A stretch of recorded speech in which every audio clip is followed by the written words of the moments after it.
샬롬, 사랑과 결함 일곱 번째. 술을 만난 곳은 동대문역 근처에 있는 중식당이었다.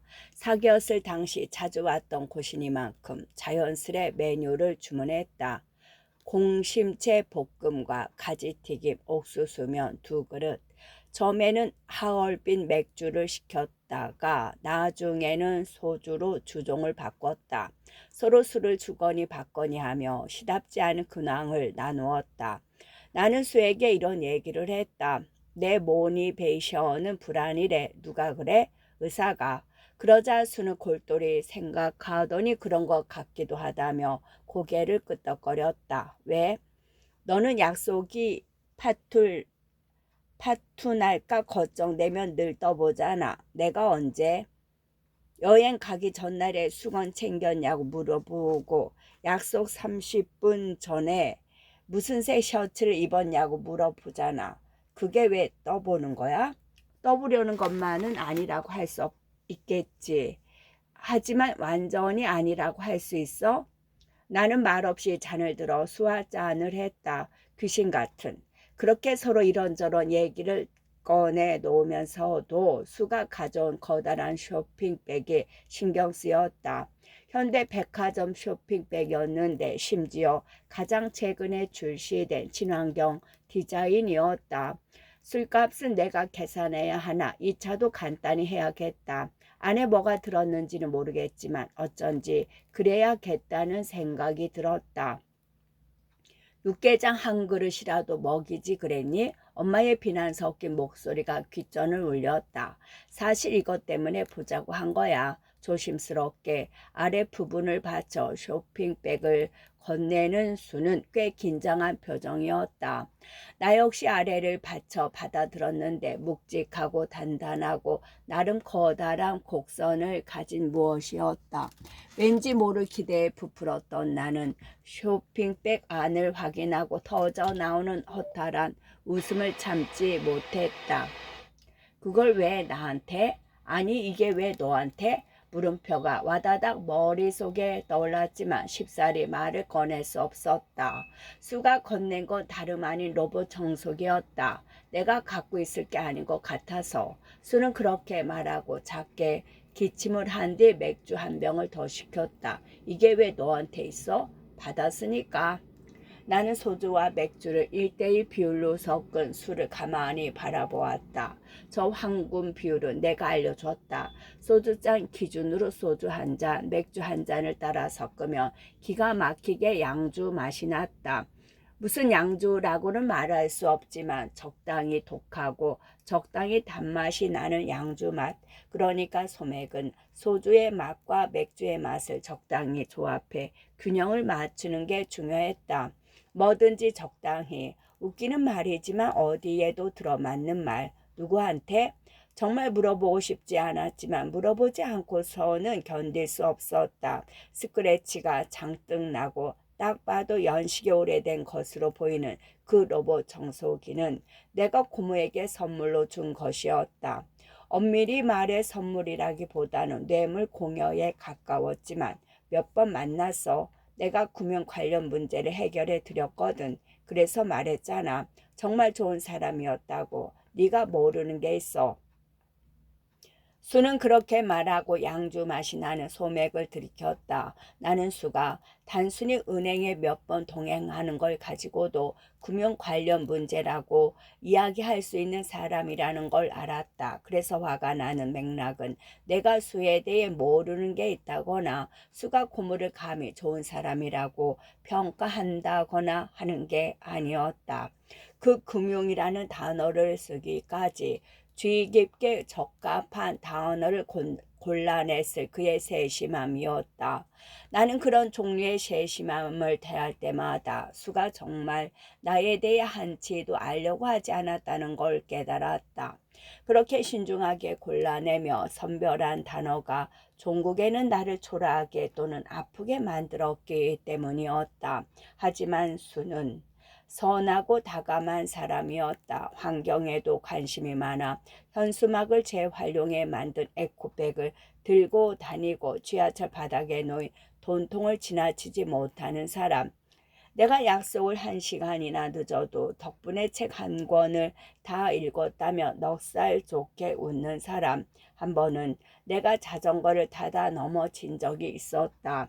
수는 자기가 타던 자전거를 뱅개치고 단숨에 달려와 내까진 무릎을 살펴보았다. 그리고 아까워서 어떻게 예쁜 무릎 아까워 하며 심지어 털까지 난 내 무릎을 너무도 조종스럽게 여겨주었다. 그리고 결정적으로 내 고모의 금융 관련 문제를 해결해 주었다. 나는 그 금융 관련 문제가 도대체 무엇인지 물어보고 싶었지만 쉽사리 질문이 나오지 않았다. 장례를 치른 지도 얼마 되지 않았는데 돈 때문에 민감한 사람처럼 보일까 걱정이 되었다. 나는 얼마 남지 않은 소주와 맥주를 잔에 전부 붓고는 탈탈 털어 마셨다. 수가 어정쩡하게 상체를 일으키며 왜 그래 했다. 수는 내가 불편해할 때 그 이유를 전혀 알지 못했고 그러다 보니 언제 어떨 때 불편해하는지를 몰라 늘 전전긍긍했다. 나는 시원하게 잘 마셨다는 의미로 눈을 동그랗게 뜨고 입꼬리를 올려 장난스레 웃었다. 그리고 말했다. 가자. 나와 수는 소주 2병에 맥주 3병을 마셨다. 음식값을 포함해 7만 원 정도가 나왔다. 나는 카드를 내미는 수를 가까스로 밀어내고 혼자 계산을 했다. 중식당 문을 나서며 말했다. 나 집까지 데려다 주면 안 되냐? 순정은 규리가 말한 대로 늙음하게 애딸린 남자와 결혼을 한 뒤 1년도 지나지 않아 소방 맞은 사람으로 소문이 나 있었다. 그런데 순정은 그 소문을 낸 당사자가 나의 엄마 미네라고 확신했다. 왜 그런 확신을 했는지는 아무도 알지 못했다. 순정은 일을 그만두고 몇 번 선을 보다가 소문대로 결혼과 이혼을 같은 해에 치른 후 몇 달 뒤 내 방에 자기 짐을 부려놓았다. 그리고 고모부를 규철 아저씨라고 부르라고 해놓고선 나에게 이혼에 대해 이런 방구도 하지 않았다. 물론 엄마와 아버지도 그랬다. 사실 누구도 뭐라 하지 않았을 뿐 그때 순정은 모든 걸 놓아버린 사람처럼 굴었다.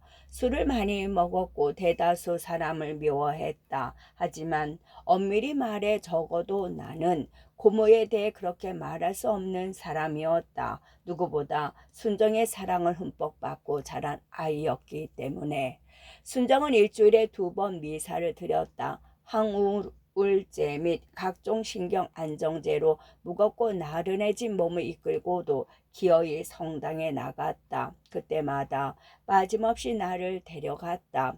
세례를 받기 위해서는 예비신자 교육이 6개월 동안 참가해야 했다. 그게 너무 싫어서 괜히 자는 척을 할 때도 있었다.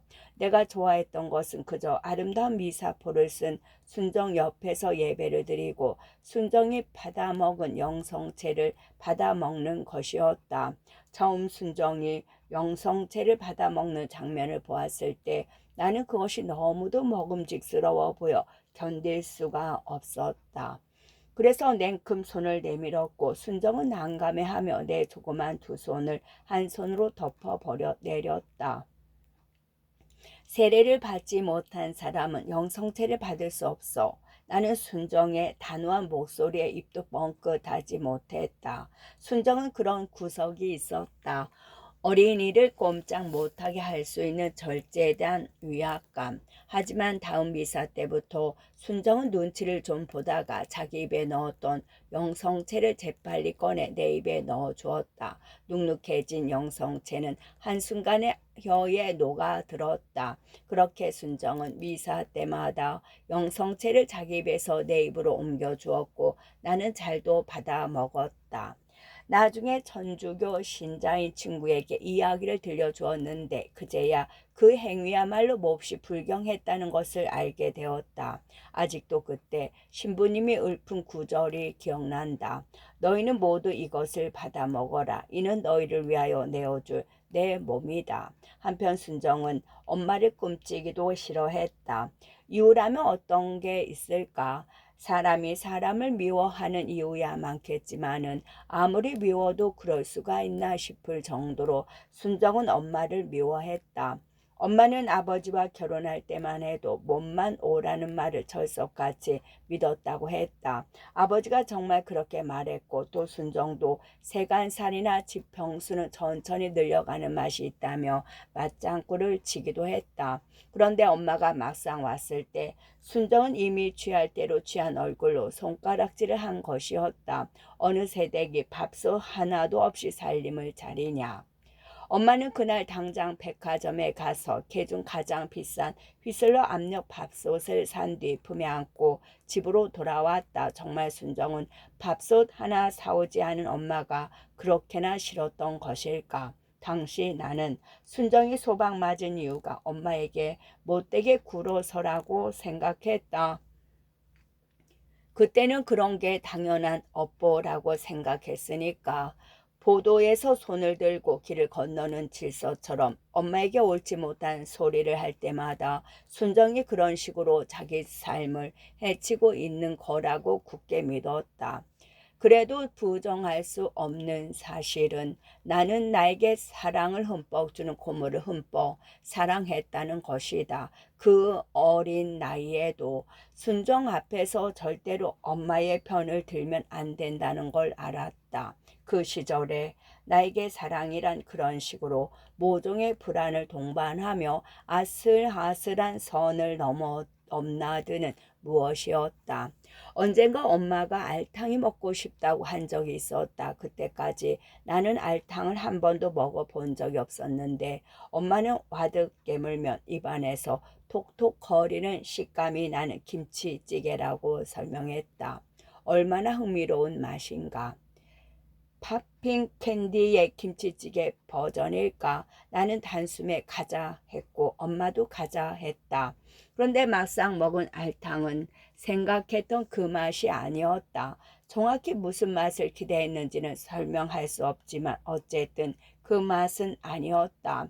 알도 알처럼 생기지 않고 징그럽기만 했다. 나는 속상해서 울음을 터뜨렸고 엄마는 꿋꿋이 내 몫의 알탕이든 알까지 모조리 건져 간장에 찍어 먹었다. 그날부터 시작되었다. 엄마는 일간 신문을 읽다가도 활자 너머로 따가운 시선이 느껴진다고 했다. 그래서 신문을 접어 그 너머를 바라보면 그곳에서 순정이 발코리 밖 하늘을 보고 있다는 것이었다. 네 고모가 나를 째려보니? 엄마는 그렇게 물었고 나는 모른 척했다. 하지만 나는 순정에 소름 끼치는 시선을 똑똑히 그것도 몇 번이나 보았다. 그 도끼 어린 눈빛의 진실은 엄마가 목 놓아 울며 아버지에게 도로했고 아버지가 순정의 어깨를 흔들며 도대체 왜 그러는 거냐고 소리를 질렀을 때야 밝혀졌다. 이유는 생각보다 간단했다. 자기 빼고 알탕을 먹으러 가서 정말 그뿐이었을까? 적어도 나와 엄마에게는 그뿐이었다. 남몰래 아끼던 수제 비누를 맘대로 썼을 때, 유통기한 지난 음식을 말도 안 하고 버렸을 때 그런 식의 괴롭힘이 일어났고 짧게는 사흘, 길게는 한 달까지도 갔다. 이 모든 괴롭힘은 정확히 엄마에게만 가해졌다. 더 놀라운 것은 순정이 이웃에게는 늘 친절했다는 것이다. 사랑스럽고 인심이 좋으며 넉살 두둑한 40 중반의 여자. 하지만 애딸린 남편에게 소방 맞은 여자. 그러기에 드세고 제멋대로일 수도 있는 여자. 그 당시 나는 순정과 흠뻑 사랑에 빠져 있었지만 어느 순간부터 순정이 참을 수 없이 미워지기 시작했다. 나와 수는 얼큰하게 취해 있었다. 청계천을 걸으며 수가 몇 번. 나는 자연스럽게 현란한 노래방을 가리키며 돌부리에 걸려 넘어질 뻔하고 길바닥에 쓰레기를 주며 절대로 분위기가 그런 쪽으로 향하지 않도록 노력했다. 요즘 수는 닌텐도로 포켓몬 게임을 다시 한다고 했다. 잡을 낮추면 단대기가 너무 많이 나와서 실망하게 된다며 휴대폰으로 단대기 이미지를 보여주었다. 알고는 있었지만 다시 보니 퍽 개성 있는 생김새였다. 초승달 모양의 무료하게 생긴 번데기. 기술이 형편없어. 내가 묻자 수가 대답했다. 그냥 단단해지기가 기술이야. 야, 단대기도 단단해지느라 바빠. 네가 단대기를 어떻게 알고? 몰라도 알겠다. 사실 그렇게 말하면서도 백팩에 겨우 구겨 넣은 로봇 청소기가 신경 쓰였다. 나는 틈을 봐서 수에게 어떻게 고모에게서 로봇 청소기를 받게 되었는지 알아내고 싶었다. 또한 그 금융 관련 문제가 도대체 무엇인지. 근데 고모한테 왜 로봇 청소기를 사준 거야? 왜?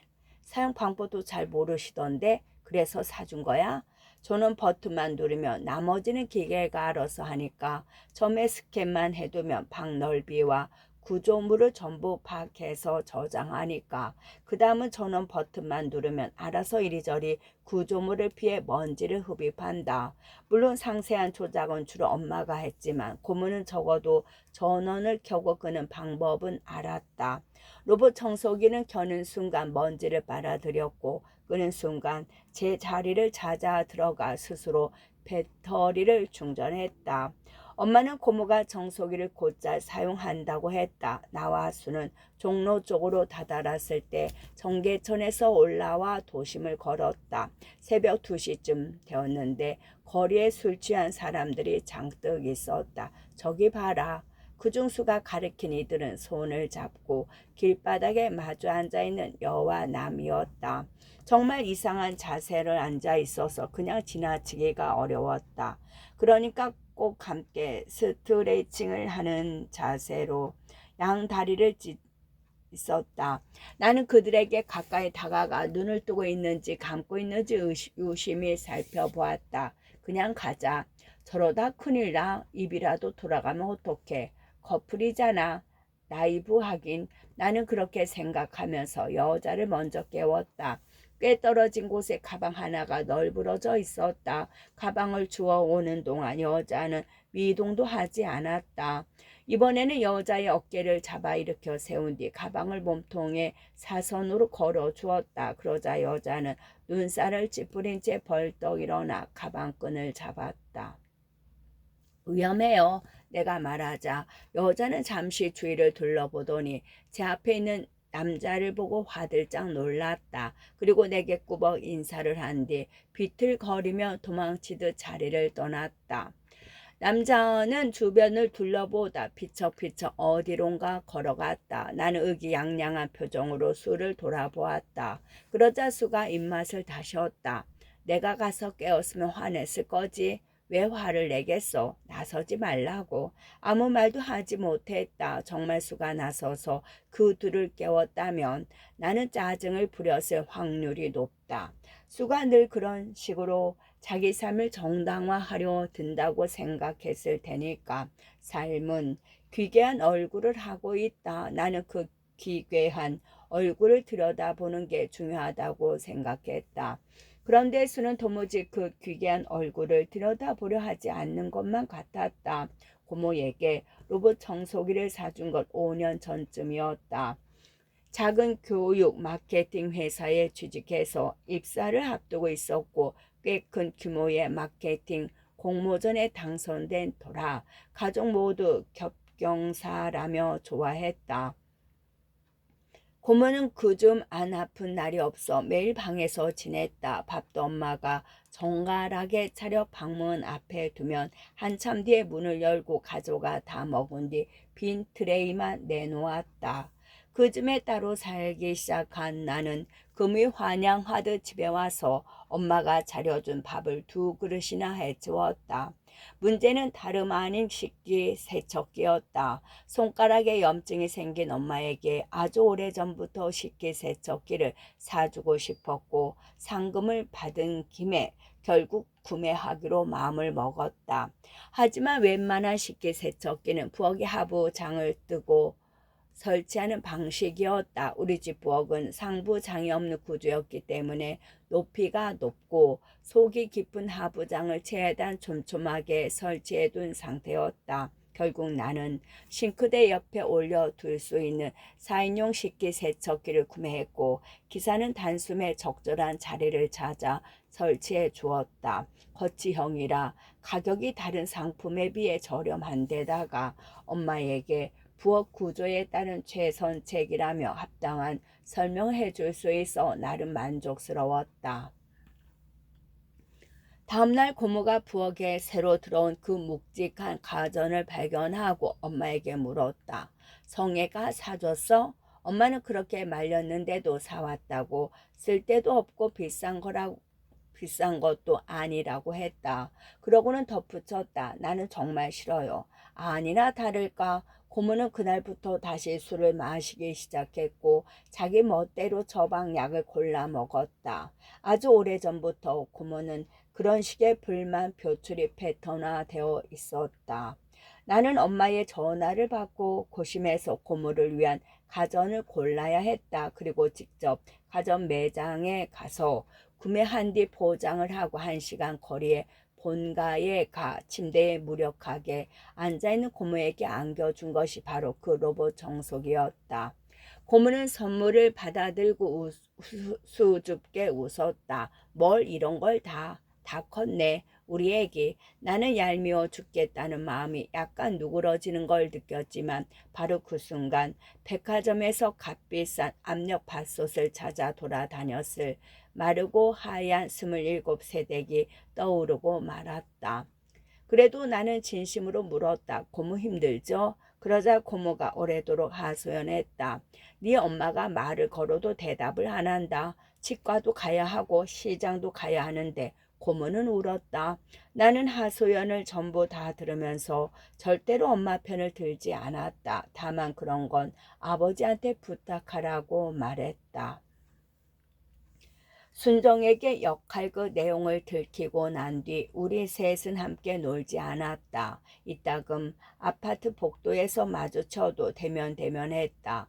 규리는 그래도 미안했던지 내게 종종 말을 걸어오긴 했는데 그때 함께 있었던 아라는 다신 우리와 놀지 않겠다며 장문의 이메일을 보내왔다. 나와 규리는 터무니없고 못된 행동을 한 아라를 씹으면서 본격적으로 다시 친밀감을 쌓기 시작했다. 그렇게 우정은 배신을 딛고 무럭무럭 성장했고 규리는 다시 우리 집에 드나들기 시작했다. 순정은 규리를 별로 탐탁지 않아 하는 것 같았지만 별말은 하지 않았다. 내게 규리 말고는 별다른 친구가 없다는 걸 알았기 때문이었을 것이다. 당시에는 나조차도 몰랐지만 그때 나에게는 규리에 대한 앙금이 아직 남아 있었던 것 같다. 여름 방학의 어느 날 우리는 방에서 각자 그림을 그리고 있었다. 규리는 내가 생일 선물로 사준 펜촉으로 소녀를 그렸다. 눈망울이 크고 속눈썹이 길었다. 내가 옆에서 슬쩍 보자 규리는 조심스레 겨드랑이에 털을 몇 가닥 그른 뒤 킬킬 웃었다. 그렇게 그림 그리기 놀이도 지겨워질 무렵 나는 규리에게 재밌는 놀이를 하나 하자고 제안했다. 뭔데? 일단 와봐. 나는 신발장을 열고 그 안에 있던 공구 박스를 한참 뒤져 규리에게 선보일 물건을 꺼냈다. 그리고 화장실 안에 서서 규리를 불렀다. 규리는 어쩐지 들어오기를 망설였다. 뭐하게? 재밌는 거, 이상한 거 하지 마. 이상한 거 뭔데? 아무튼 나 진짜 싫어. 벌써 규리는 겁을 잔뜩 집어먹고 있었다. 생각해보면 규리는 유독 예민한 아이였던 것 같다. 이미 일어난 일과 앞으로 일어날 일 사이에 묘한 긴장감을 빠르게 알아차리는 아이. 훗날 문득 규리가 떠오를 때면 나는 규리의 부모가 과연 어떤 사람이었을지 생각해 보았다. 화장실 불을 끈 뒤 문을 닫았다. 공구 박스에 꺼내온 커다란 양초의 라이터로 불을 밝혔다. 어두운 화장실에 연한 불빛이 을렁였고 거울 너머로 희미하게 나와 규리의 얼굴이 비쳤다. 나는 일부러 규리가 나가지 못하게 문 쪽을 막아섰다. 규리가 밤에도 불을 끄고 자지 못한다는 건 이미 알고 있었다. 우리는 비밀이랍시고 서로에게 그런 것들을 잘도 털어놓았으니까 너 달리기라는 노래 알아? 알지? 그 노래가 실화래. 실화? 응.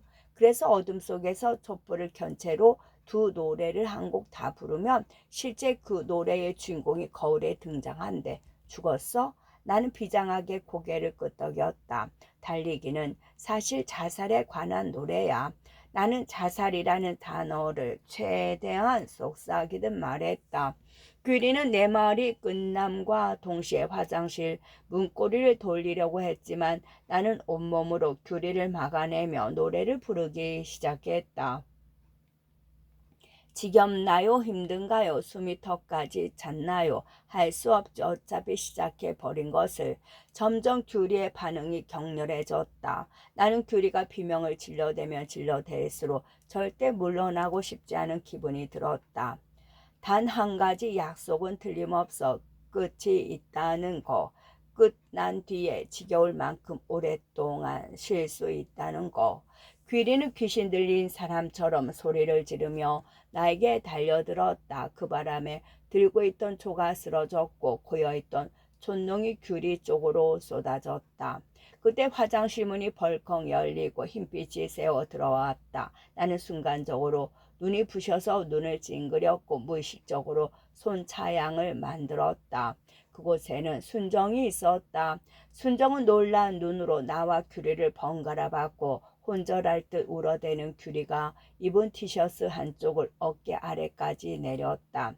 촌농은 규리의 목과 어깨를 타고 쇄골 근처까지 흘러 있었다. 금세 딱딱하게 굳은 촌농 안쪽으로 살갗이 벌겋게 부풀어 올라 있었다. 순정은 호흡이 가쁜 규리의 등을 멍하니 쓸어주다가 내 뺨을 강하게 내리쳤다. 나는 나를 포함한 모든 세계가 진동하는 것을 느꼈다.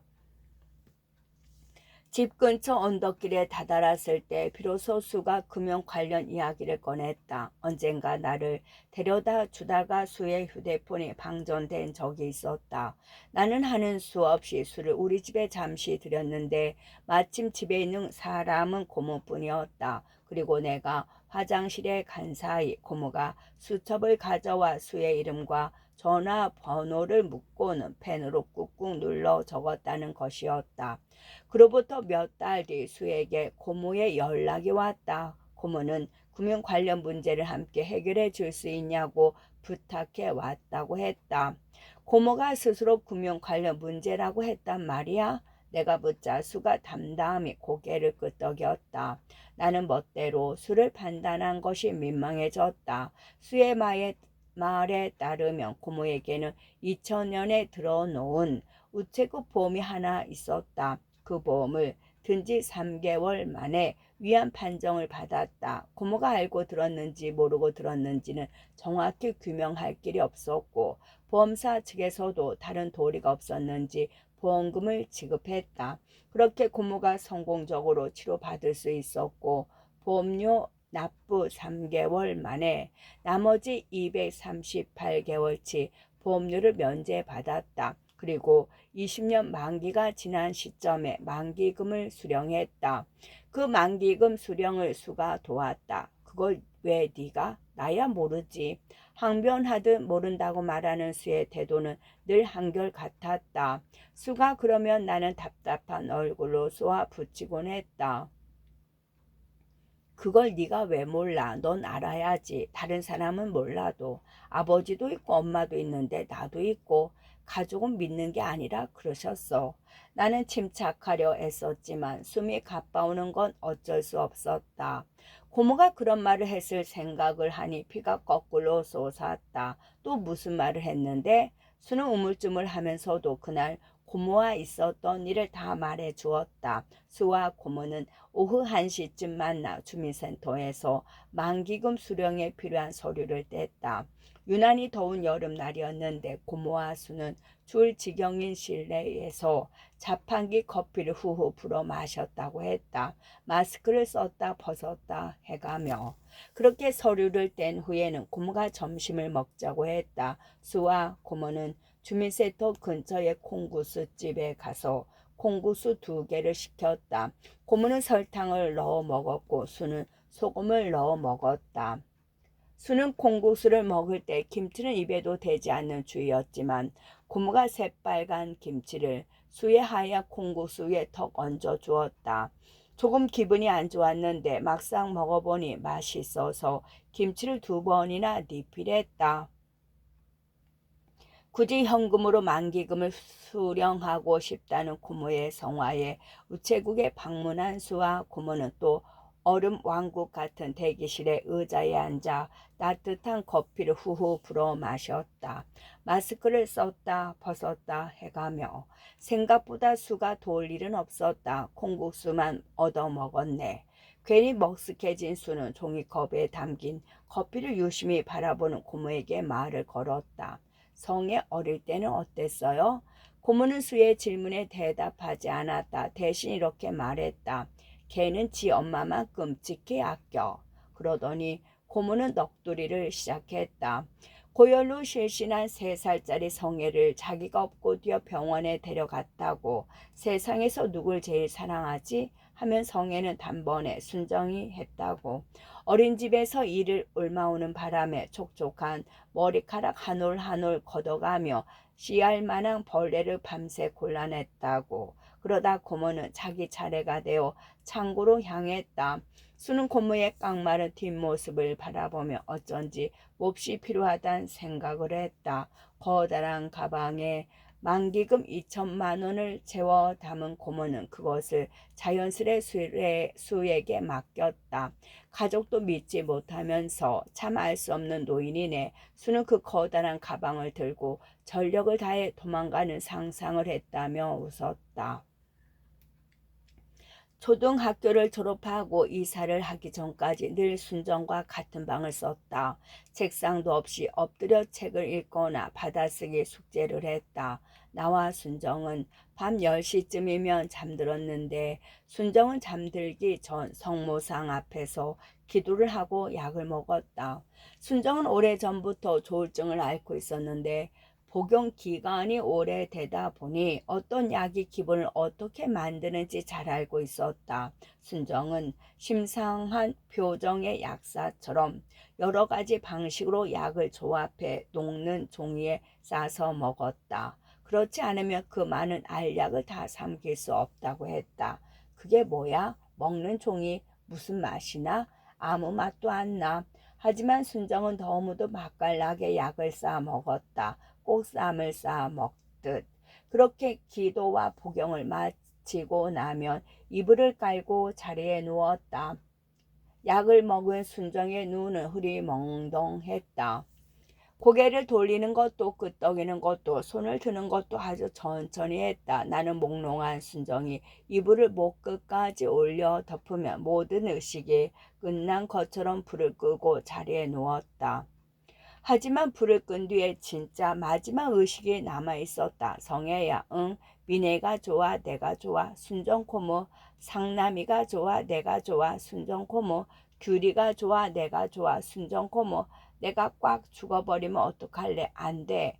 물에 빠져서 고통스럽게 죽으면 그러지 마. 오토바이에 치여서 온 뼈마디가 부러진 채로 죽으면 나는 울기 시작했다. 순정은 그런 질문을 나른한 목소리로 끊임없이 해댔고 내가 울면 그제야 질문을 멈추었다. 그 다음 팔로 내 얼굴을 감싸며 속삭였다. 그러니까 고모가 만약 아프면 꼭 보살펴줘. 나는 힘차게 고개를 끄덕였고 그제야 우리는 잠에 빠져들 준비를 했다. 순정은 순식간에 잠이 들었다. 게다가 잠만 들었다 하면 아무리 흔들어도 깨어나지 않았다. 죽었을까봐 무서워서 따귀를 때려 본 적도 있었다. 하지만 순정은 단지 깊이 잠들었을 뿐이었다. 몸부림 또한 꽤 심한 편이라 나를 소중하게 다루는 것과는 별개로 자주 내 몸을 깔아뭉개며 팔꿈치로 얼굴을 때리곤 했다. 그날은 유난히 알약들이 먹음직스럽게 보였다. 순정이 잠든 사이 성모상 옆 양초를 켜은 후 서랍을 열고 형형색색의 알약을 꺼냈다. 그리고 먹는 종이 한 장을 조심스레 꺼냈다. 쌈을 싸 먹듯이 가장 예쁘고 영롱한 색깔의 알들을 골라 투명한 종이에 올렸다. 그리고 귀여운 유부 주머니 모양으로 싸서 순정이 남긴 물과 함께 먹었다. 후에는 무릎을 꿇고 합장한 채 성모상 앞에서 기도했다. 순정이 그랬듯이 은총이 가득하신 마리아님 기뻐하소서. 주님께서 함께 계시니 여인 중에 복되시며 태중의 아들 예수님 또한 복되시나이다. 일순간 몸에서 모든 뼈가 빠져나가는 느낌이 들었고 어쩐지 나는 몹시 충만하고 완전해진 기분을 느끼고야 말았다. 이제 와서 생각건대 현재 나의 모든 불행은 그만큼 충만한 기분을 일평생 다신 느낄 수 없을 거라는 확신으로부터 비롯되는 것 같다. 그 뒤로 의식을 잃었다. 정확히 사흘 뒤에 깨어났고 온 가족이 나만 바라보고 있었으며 순정은 울고 있었다. 엄마는 그런 순정의 머리채를 잡았다. 여전히 그 풍경을 똑똑히 기억하고 있다. 당시에 나는 그 모든 상황이 약간 만족스러웠다. 그러고 또 20년이 지난 후 나는 순정만큼은 아니지만 소량의 항우울제를 처방받아 먹고 있다. 중소기업의 적은 월급에 비해 나가는 돈이 너무 많고 삶이 나아질 기미가 보이지 않아서 내 집은 없는데 남의 집이 너무 비싸서 손 안 대는 돈 버는 사람들이 있어서 애인이 미워서 다양한 방식으로 마음이 헐었다. 하지만 아버지는 식탁 앞에서 짐짓 심각한 얼굴로 말했다. 정신병도 유전이야 유전. 집 앞에 다다른 나와 수는 그냥 들어가기가 아쉬워 편의점 앞에서 맥주를 한 캔씩만 더 마시고 들어가기로 했다. 나는 예의를 골랐고 수는 나거를 골랐다. 아무도 없는 새벽이라 눈치를 보며 파라솔에 앉아 담배를 피웠다. 술이 술술 들어간다. 수가 웃으며 말했다. 그러더니 뭔가 생각난 듯 등을 세워 내 눈앞에 검지를 갖다 댔다. 고모가 10만 원을 줬어. 수고했다고. 10만 원 때문은 아니지만 나는 고모가 정말 좋은 사람이라고 생각했어. 수는 그렇게 운을 뗐다. 그날 이후로 고모는 하루가 멀다 하고 수에게 전화를 걸기 시작했다. 내가 상남이한테 인생을 바쳤거든. 그런데 상남이는 무심해도 너무 무심해. 미네는 어떤지 아니? 그렇게 시작한 푸념은 결국 성의 개는 지 엄마를 끔찍이도 아끼지 않아로 끝났다고 했다. 그래서 2번 정도 다시 고모를 만난 거야. 수는 그렇게 말했을 때 나는 또 화가 났다. 싫은데 왜 만나? 싫은 게 아니야. 귀찮았잖아. 괜찮아? 나도 귀찮았어. 평생. 외로워하시는 걸 같아서 그랬어.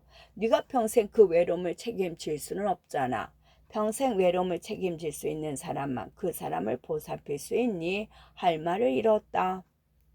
나는 수가 언제나 착한 척을 한다고 생각했다. 엄밀히 말하면 척은 아니었지만 달리 정확하게 표현할 방법이 없었다.